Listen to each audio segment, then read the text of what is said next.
یہ میرا بیٹا ہے، یہ مجھے مار رہا ہے یہاں کنویں سے باندھ کر، مگر بیٹا بات یہ ہے کہ میں اس کے ماروں پر نہیں رو رہا ہوں، میں وہ وقت یاد کر کے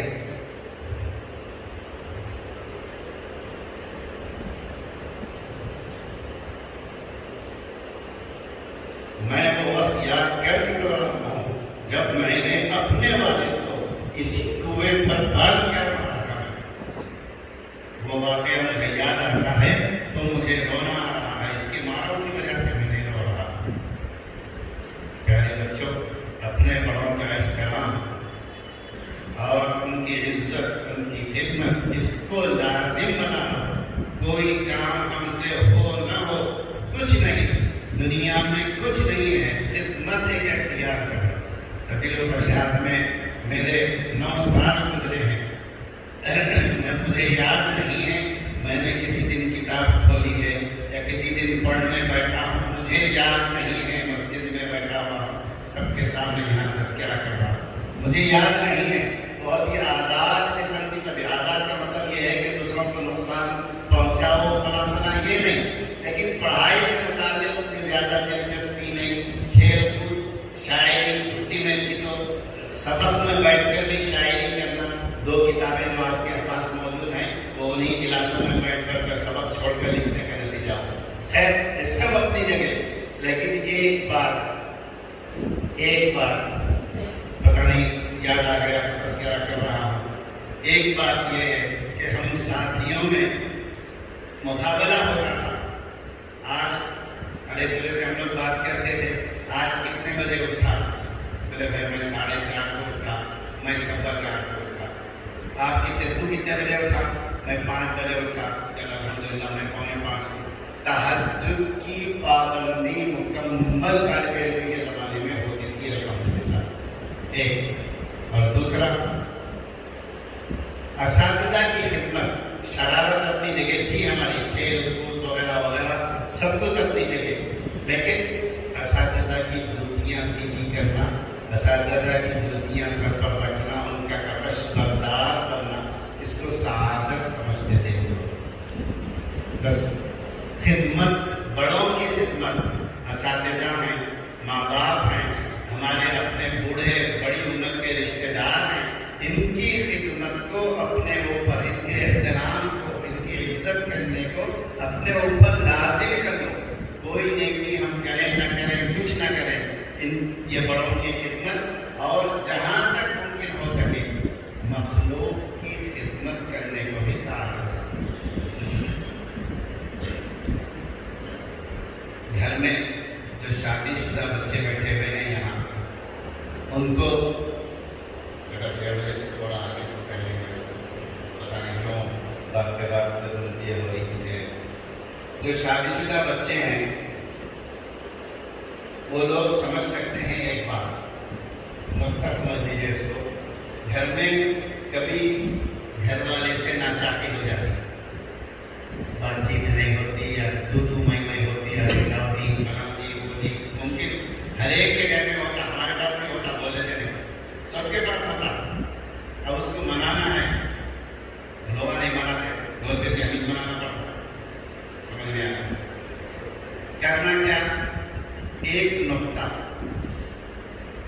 آپ بیگم کو چھوڑ دو، بچہ ہے، بچے کو لے کے پیار کرنا شروع کرو، اس سے محبت کا اظہار کرو، بچے کو جتنے لاڑ پیار ہو سکتا بچے کے ساتھ کرو، انہیں واپس آتی بھاگے، میرے بچے کو اتنا چاہ رہے ہو، میرے سے کتنی محبت ہوں گی، فارمولہ ہے یہ۔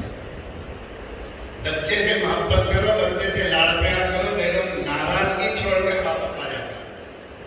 آپ اگر مخلوق کی خدمت میں آگے رہیں گے تو مخلوق کا خالق کتنا خوش ہوگا، کتنا راضی ہوگا۔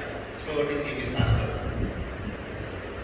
بچے کو خوش کرنے پر بیگم ناراض بیگم جب واپس آ گئی اور آپ سے جو ہے محبت کا اظہار کر رہی ہے، تو پھر مخلوق کی خدمت سے اللہ تعالیٰ کتنے راضی ہوں گے اور کتنے خوش ہوں گے۔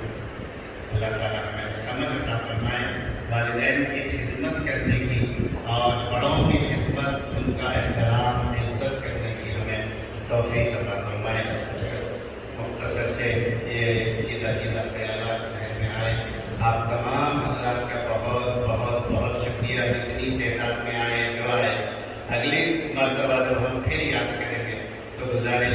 یہی ہے کہ زیادہ سے زیادہ ساتھیوں کو لانے کی کوشش کریں. بیٹا ہمارا اپنا جو سرمایہ ہے جس پر عین جوانی گزری ہے وہ یہی سرمایہ ہے.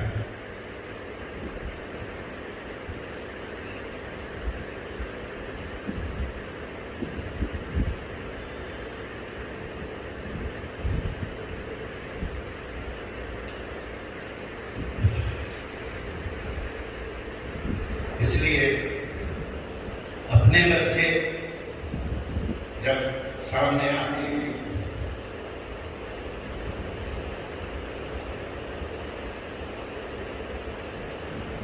بہت خوشی ہوتی ہے.